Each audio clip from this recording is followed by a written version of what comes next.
आजकल हमारे घरों में ना एक अजीब सी खामोशी पसर गई है।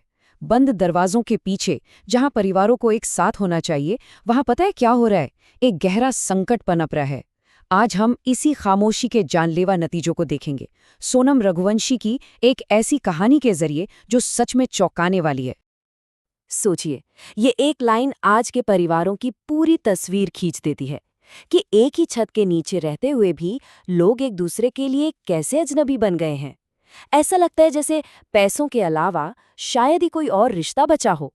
ये सिर्फ एक कहने की बात नहीं है, बल्कि कड़वी हकीकत है जो सोनम की कहानी की पूरी नींव रखती है। तो हमारा पहला खंड इसी बारे में है। सवाल ये है कि ये खामोशी, ये बातचीत में कमी आई कहाँ से? कैसे परिवार जो कभी परिवार हुआ करते थे, अब सिर्फ एक मकान बनकर रह गए हैं? जरा इस स्लाइड को देखिए। ये हमें सीधे सीधे वो बदलाव दिखाता है जो हमारे घरों में आ चुका है। एक जमाना था जब सुबह की चाय के साथ किसी आर्टिकल या कहानी पर बात होती थी, क्योंकि सबने उसे साथ में पढ़ा होता था। और अब हर कोई अपनी अपनी स्क्रीन में घुसा हुआ है। कौन क्या देख रहा है, क्या सोच रहा है, किसी को कोई खबर ही नहीं है। बातचीत की जगह पूरी तरह से सन्नाटे ने ले ली है। और ये दूरी ना कई वजहों से बढ़ती जा रही है। आज की पीढ़ी के हाथ में गूगल और एआई जैसे गुरु हैं, तो उन्हें लगता है कि वो सब कुछ जानते हैं। जिंदगी की आर्थिक चुनौतियां भी जैसे कम हो गई हैं। भाई, जब आधी रात को 500 रुपए का खाना ऑर्डर करना मुमकिन है, तो जिंदगी की असली मुश्किलों का अंदाजा लगेगा कैसे?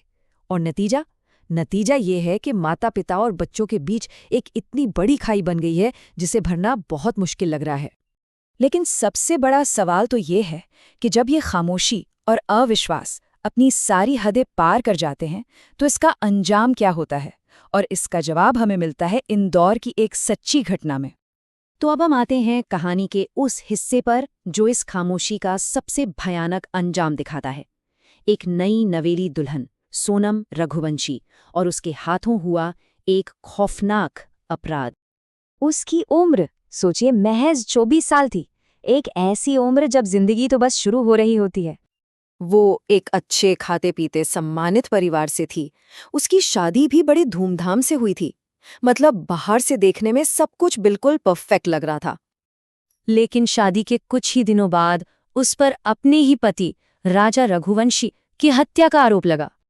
और यहीं पर वो सबसे बड़ा सवाल खड़ा होता है, आखिर क्यों? कोई लड़की ऐसा कदम भला क्यों उठाएगी? इस क्यों का जवाब ना बहुत उलझा हुआ है।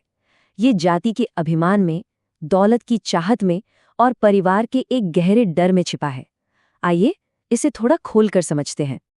इस स्लाइड में 3 मुख्य वजहें एकदम साफ साफ दिख रही हैं। पहली वजह, जाति का गौरव जो रघुवंशी परिवार के लिए सब कुछ था। दूसरी, दौलत और आराम वाली जिंदगी जिसे सोनम किसी भी कीमत पर खोना नहीं चाहती थी। और तीसरी, सबसे बड़ी वजह, परिवार से बगावत करने का डर जिसका अंजाम बहुत भयानक हो सकता था।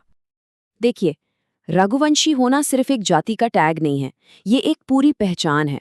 वे खुद को राम का वंशज मानते हैं और अपनी आन बान शान के लिए जाने जाते हैं। भले ही वे शहरों में आके मॉडर्न हो गए हों, लेकिन उनकी सोच में अपनी जाति को लेकर वो पुरानी ठसक और गरूर आज भी कायम है। और सोनम पर इसी विरासत का एक बहुत भारी बोझ था। और कहानी का सबसे बड़ा ट्विस्ट यहीं आता है। सोनम का प्रेमी राज कुशवाहा जाति से काची यानी ओबीसी था और आर्थिक रूप से भी काफी कमजोर था। समाज की नज़र में ये एक ऐसा रिश्ता था जो कभी हो ही नहीं सकता था। आपको 43 साल पुरानी फिल्म प्रेम रोग का वो डायलॉग याद है? वो आज भी कितना सच लगता है। ये हमें दिखाता है कि कैसे सम्मान और उसूलों के नाम पर परिवारों में बच्चों की खुशियों की बलि दे दी जाती है। सोनम की कहानी उसी पुरानी सच्चाई का एक नया और ज्यादा खौफनाक अध्याय है। और ऐसा मत सोचिए कि ये कोई एक अकेली घटना है, ये एक पूरा पैटर्न है। जिस दिन सोनम रघुवंशी की बात हो रही थी, उसी दिन गुना की एक अदालत में सोनम नाम की ही एक और लड़की की इंटरकास्ट शादी पर जबरदस्त हंगामा हो रहा था। अगर पुलिस न होती तो शायद वहां भी खून खराबा हो जाता। ये दिखाता है कि ये समस्या कितनी गहरी और कितनी फैली हुई है। और विडंबना देखिए, इंदौर के एक पंडित ने सोनम और राजा की कुंडली मिलाई थी।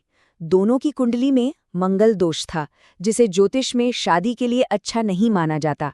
लेकिन क्योंकि दोनों में ये दोष था, तो इसे एक दूसरे का काट मान लिया गया। शादी को सही ठहराया गया और भविष्यवाणी की गई कि उनका जीवन सुख और शांति से बीतेगा। भविष्यवाणी तो ये थी, पर हकीकत क्या निकली? शादी के बस कुछ ही दिनों बाद पति की हत्या। ये घटना हमारी परंपराओं और अंधविश्वासों की नाकामी को बहुत बेरहमी से हमारे सामने रखती है। तो इस पूरी दर्दनाक कहानी से आखिर हम सीख क्या सकते हैं? ये सिर्फ एक अपराध की कहानी नहीं है, बल्कि हमारे पूरे समाज के लिए एक चेतावनी है। इस स्लाइड पर जो बातें हैं ना, वो बहुत ज़रूरी हैं, सोचने वाली हैं। पहली सीख आज की पीढ़ी के लिए है। माता-पिता की जायदाद के लालच में अपनी पूरी जिंदगी दांव पर लगा देना एक भयानक जाल हो सकता है। दूसरी, शादी कोई खेल नहीं है, ये एक बहुत बड़ी जिम्मेदारी है जिसे पति-पत्नी को मिलकर निभाना होता है। और आखिर में, सोनम जैसे मामले समाज में केवल डर और अविश्वास फैलाते हैं, जिससे हमारे परिवार और रिश्ते और भी खोखले हो जाते हैं। और आखिर में ना, यही एक सवाल हमारे सामने खड़ा रह जाता है। क्या हम सोनम को सिर्फ एक हत्यारिन मानकर ये पन्ना पलट दें, या फिर उसे उस समाज की एक पैदाइश समझें जहां खामोश दीवारों के पीछे सपने और जानें दोनों दफन हो रही हैं?